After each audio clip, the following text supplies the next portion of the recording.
A paz do Senhor, muito bom dia, bom dia, bom dia, bom dia. Seja bem-vindo ao nosso momento de leitura da Bíblia Sagrada.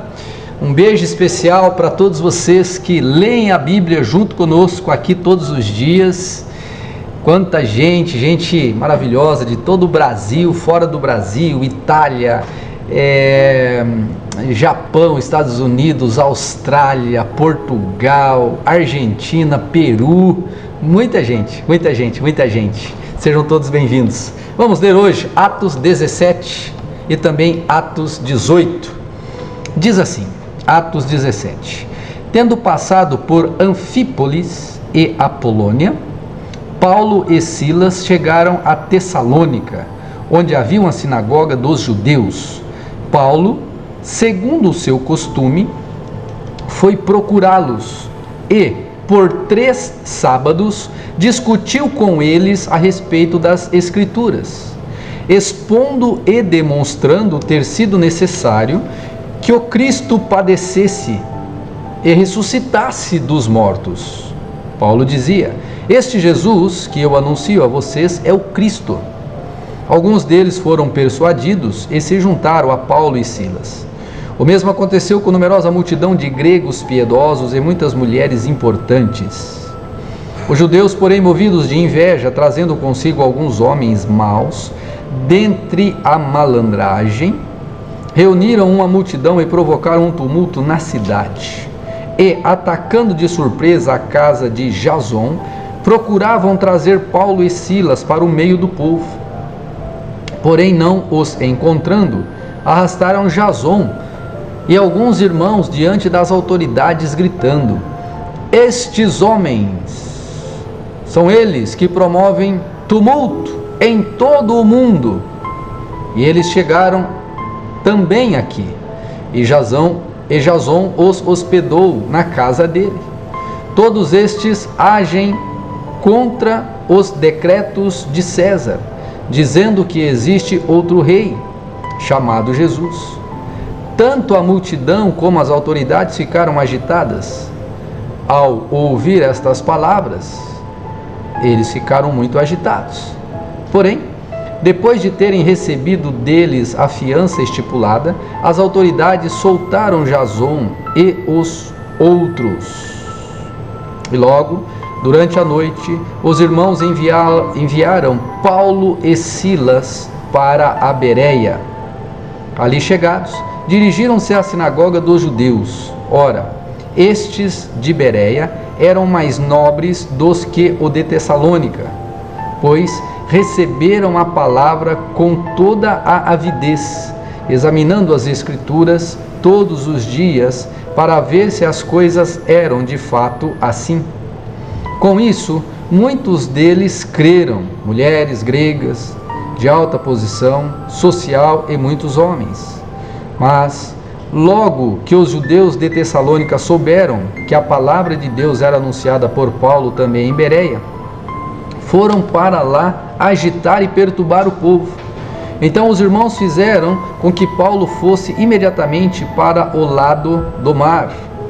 Porém Silas e Timóteo continuaram em Bereia. Os responsáveis por Paulo levaram-no até Atenas e regressaram trazendo ordem a Silas e Timóteo para que fossem encontrá-lo o mais depressa possível. Enquanto Paulo os esperava em Atenas, o seu espírito se revoltava em face da idolatria dominante na cidade. Por isso, falava na sinagoga com os judeus e os gentios piedosos, também na praça, todos os dias, com os que se encontravam ali. E alguns dos filósofos epicureus e estoicos discutiam com ele, havendo quem perguntasse: que quer dizer esse tagarela? Outros diziam: parece pregador de deuses estranhos. Diziam isso porque Paulo pregava Jesus e a ressurreição. Então, tomando-o consigo, levaram-no ao Areópago, dizendo: podemos saber que nova doutrina é essa que você ensina? Pois você nos traz aos ouvidos coisas estranhas, e queremos saber o que vem a ser isso. Acontece que todos os de Atenas e os estrangeiros residentes não se ocupavam com outra coisa senão dizer ou ouvir as últimas novidades. Então Paulo, levantando-se no meio do Areópago, disse: Senhores atenienses, percebo que em tudo vocês são bastante religiosos, porque andando pela cidade e observando os objetos de culto que vocês têm, encontrei também um altar no qual aparece a seguinte inscrição: ao Deus desconhecido. Só uma observação aqui. Esse sermão do Paulo, né, ele usa a cultura local para trazer o ensinamento de Jesus. Aconteceu lá em Atenas. Esse Areópago, né, é uma colina assim, onde você sobe, e ali então se discutia, né, se falava e etc. Eu tive a oportunidade de, no ano de 2012, eu acho, de estar em Atenas, e eu preguei exatamente essa mensagem: o Deus desconhecido, no lugar onde tradicionalmente se considera sendo o lugar onde Paulo pregou. Para mim foi um privilégio. Preguei uma mensagem onde este bandeirante do Evangelho esteve e também pregou essa mensagem. Maravilhoso, né? Se um dia você estiver em Atenas, é bem próximo lá,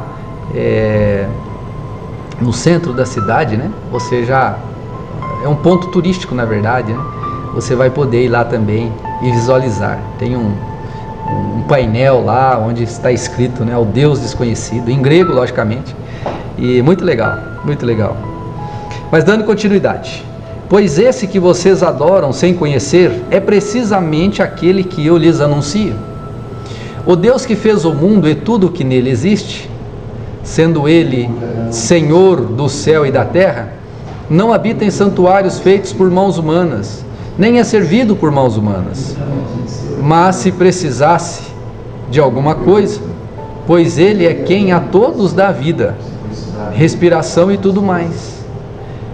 De um só homem fez todas as coisas para habitarem sobre a face da terra, havendo fixado os tempos previamente estabelecidos e os limites da sua habitação, para buscar em Deus, se, porventura tateando, o possam achar, ainda que não esteja longe de cada um de nós, pois nele vivemos, nos movemos e existimos, como alguns dos poetas de vocês disseram, porque dele também somos geração. Portanto, visto que somos geração de Deus, não devemos pensar que a divindade é semelhante ao ouro, à prata, à pedra, trabalhados pela arte e imaginação do homem. Deus não levou em conta os tempos da ignorância, mas agora Ele ordena a todas as pessoas, em todos os lugares, que se arrependam, porque Deus estabeleceu um dia em que julgará todo o mundo com justiça, por meio de um homem que escolheu, e deu certeza disso a todos, ressuscitando-o dentre os mortos. Quando ouviram falar de ressurreição dos mortos, uns zombavam e outros disseram: a respeito disso, ouviremos você em outra ocasião. A essa altura, Paulo se retirou do meio deles. Houve, porém, alguns homens que se juntaram a ele e creram. Entre eles estava Dionísio, o Areopagita, uma mulher chamada Dâmaris, e com eles mais algumas pessoas. Capítulo 18. Lembra? Olha, a gente leu lá nos capítulos anteriores, Paulo atravessando a região da Ásia e vindo para Neápolis. De Neápolis ele vai a Filipo, de Filipo ele sobe a Tessalônica, de Tessalônica ele desce a Bereia, de Bereia ele vem a Atenas e agora de Atenas ele vai a Corinto. É uma viagem emocionante lá de se fazer. Exatamente essa segunda viagem missionária do apóstolo Paulo. Ela é maravilhosa, maravilhosa. E em Corinto ele então vai estabelecer uma igreja grande, enorme, ele vai ficar ali 3 anos e meio. E olha só, Paulo em Corinto. Depois disso, deixando Atenas, Paulo foi a Corinto. Lá encontrou um judeu chamado Áquila, natural do Ponto, recentemente chegado da Itália, com Priscila, sua mulher, porque o imperador Cláudio havia decretado que todos os judeus deviam sair de Roma. Paulo aproximou-se deles e, como tinham o mesmo ofício, passou a morar com eles e ali trabalhava. O ofício deles era de fazer tendas. Então Paulo era um tecelão, olha aí, fazia tendas. E todos os sábados Paulo falava na sinagoga, persuadindo tanto judeus como gregos. Quando Silas e Timóteo chegaram da Macedônia, Paulo se entregou totalmente à palavra, testemunhando aos judeus que Jesus é o Cristo. Como eles se opuseram e blasfemaram, Paulo sacudiu as roupas e lhe disse: que o sangue de vocês caia sobre a cabeça de vocês. Estou limpo dele, e a partir de agora vou para os gentios. Saindo dali, entrou na casa de um homem chamado Tício, justo, que era temente a Deus. A casa dele ficava ao lado da sinagoga. Crispo, o chefe da sinagoga, creu no Senhor com toda a sua casa. Também muitos dos coríntios, ouvindo, creram e foram batizados. Certa noite, Paulo teve uma visão em que o Senhor lhe disse: não tenha medo. Eita, expressãozinha poderosa na Bíblia, mais de 365 vezes aparece, não tenha medo. Pelo contrário, fale e não fique calado, porque eu estou com você, e ninguém ousará lhe fazer mal, pois tenho muito povo nesta cidade. Assim, Paulo permaneceu em Corinto 1 ano e 6 meses. Errei, né? Falei 3 anos e meio. 1 ano e 6 meses, 1 ano e meio, ensinando entre eles a palavra de Deus. Quando Galho, que era procônsul da Acaia, os judeus, de comum acordo, se levantaram contra Paulo e o levaram ao tribunal, dizendo, nessa época, em que esse Galho era o procônsul lá da região: este homem quer persuadir as pessoas a adorar a Deus de um modo contrário à lei. Quando Paulo ia falar, Galho disse aos judeus: se fosse de fato alguma injustiça ou crime de maior gravidade, ó judeus, eu teria motivo para acolher a queixa de vocês aqui, esta que vocês estão trazendo. Mas como é uma questão de palavras, de nomes e da própria lei de vocês, resolvam isso vocês mesmos. Eu não quero ser juiz dessas coisas. E os expulsou do tribunal.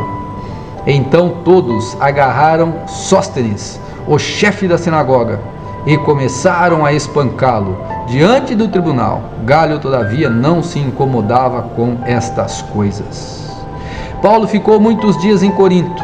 Por fim, despedindo-se dos irmãos, navegou para a Síria, levando em sua companhia Priscila e Áquila. Antes de embarcar, rapou a cabeça em Cencreia, porque tinha feito um voto. Quando chegaram a Éfeso, Paulo deixou ali Priscila e Áquila. Ele, porém, entrando na sinagoga, pregava aos judeus. Pediram-lhe que ficasse mais algum tempo, mas Paulo não quis. Ao se despedir, disse: se Deus quiser, virei visitá-los outra vez. E embarcando, partiu de Éfeso. E chegando a Cesareia, foi logo a Jerusalém. E tendo saudado a igreja, seguiu para Antioquia. Havendo passado ali algum tempo, saiu atravessando sucessivamente a região da Galácia e da Frígia, fortalecendo todos os discípulos. Olha que interessante. É como se nós saíssemos pelo Brasil pregando a palavra de cidade em cidade.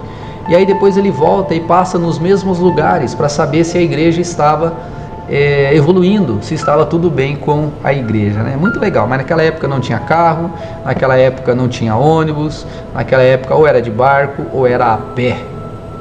Impressionante, né? Temos muita facilidade hoje em dia. Veja, eu não conheço 99% de vocês, e eu entro na casa de vocês com a leitura da Bíblia. Maravilhoso isso, e eu louvo a Deus por essa facilidade. Terceira viagem missionária de Paulo. Nesse meio tempo, chegou a Éfeso um judeu natural de Alexandria, que fica no Egito, né? Chamado Apolo, homem eloquente e poderoso nas Escrituras. Ele era instruído no caminho do Senhor e, sendo fervoroso de espírito, falava e ensinava com precisão a respeito de Jesus, conhecendo apenas o batismo de João. Apolo começou a falar ousadamente na sinagoga. Quando Priscila e Áquila o ouviram, falar, levaram-no consigo e com mais exatidão lhe expuseram o caminho de Deus. Quando ele resolveu percorrer a Acaia, os irmãos o animaram e escreveram aos discípulos para que o recebessem bem. Tendo chegado, Apolo auxiliou muito aqueles que, mediante a graça, haviam crido, porque com grande poder convencia publicamente os judeus, provando por meio das Escrituras que Jesus é o Cristo. Aleluia!